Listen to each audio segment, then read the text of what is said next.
De la gouvernance passant par la gestion financière au réseautage, la Fédération des organisations non gouvernementales au Togo, FONGTO, nourrit de grandes ambitions pour ses différents membres. Ainsi, plusieurs évaluations de diagnostic organisationnel ont été mises en place en lien avec le projet de renforcement de la gouvernance et de la redevabilité des membres de la FONGTO. Un diagnostic qui a le mérite de révéler les forces et faiblesses des associations afin d'améliorer considérablement leur impact sur les populations.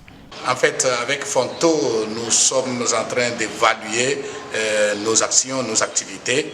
Et donc aujourd'hui, après l'évaluation et la synthèse, les résultats, c'est aujourd'hui que nous sommes là pour voir nos points forts, nos points faibles et les recommandations que la FONGTO nous donne pour mieux faire, pour mieux prester. Cette stratégie de la FONGTO permettra aux organisations de la société civile d'avoir une bonne vision et de mieux planifier les missions à elles assignées.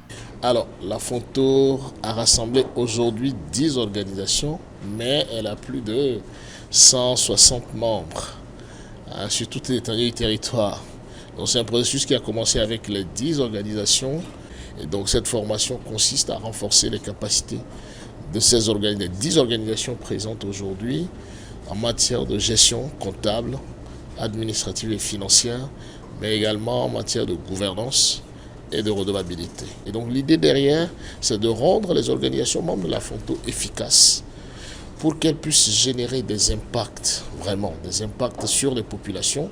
Parce que vous savez, quand on dit qu'on a plus de 160 membres, ça veut dire qu'on a un poids important dans le développement social. Le partenaire privilégié de cette formation reste convaincu en ce qui concerne l'impact des organisations de la société civile sur les populations togolaises. Il est important que les OSC puissent avoir les outils qui leur permettent de démontrer leur redevabilité, notamment vis-à-vis des différents bailleurs qui les financent et qui ont des exigences assez importantes sur ces questions-là. Donc ces renforcements de capacité permettront aux OSC présentes de potentiellement pouvoir demander de nouveaux financements à de nouveaux bailleurs auxquels peut-être ne pouvaient pas encore prétendre avant ces formations.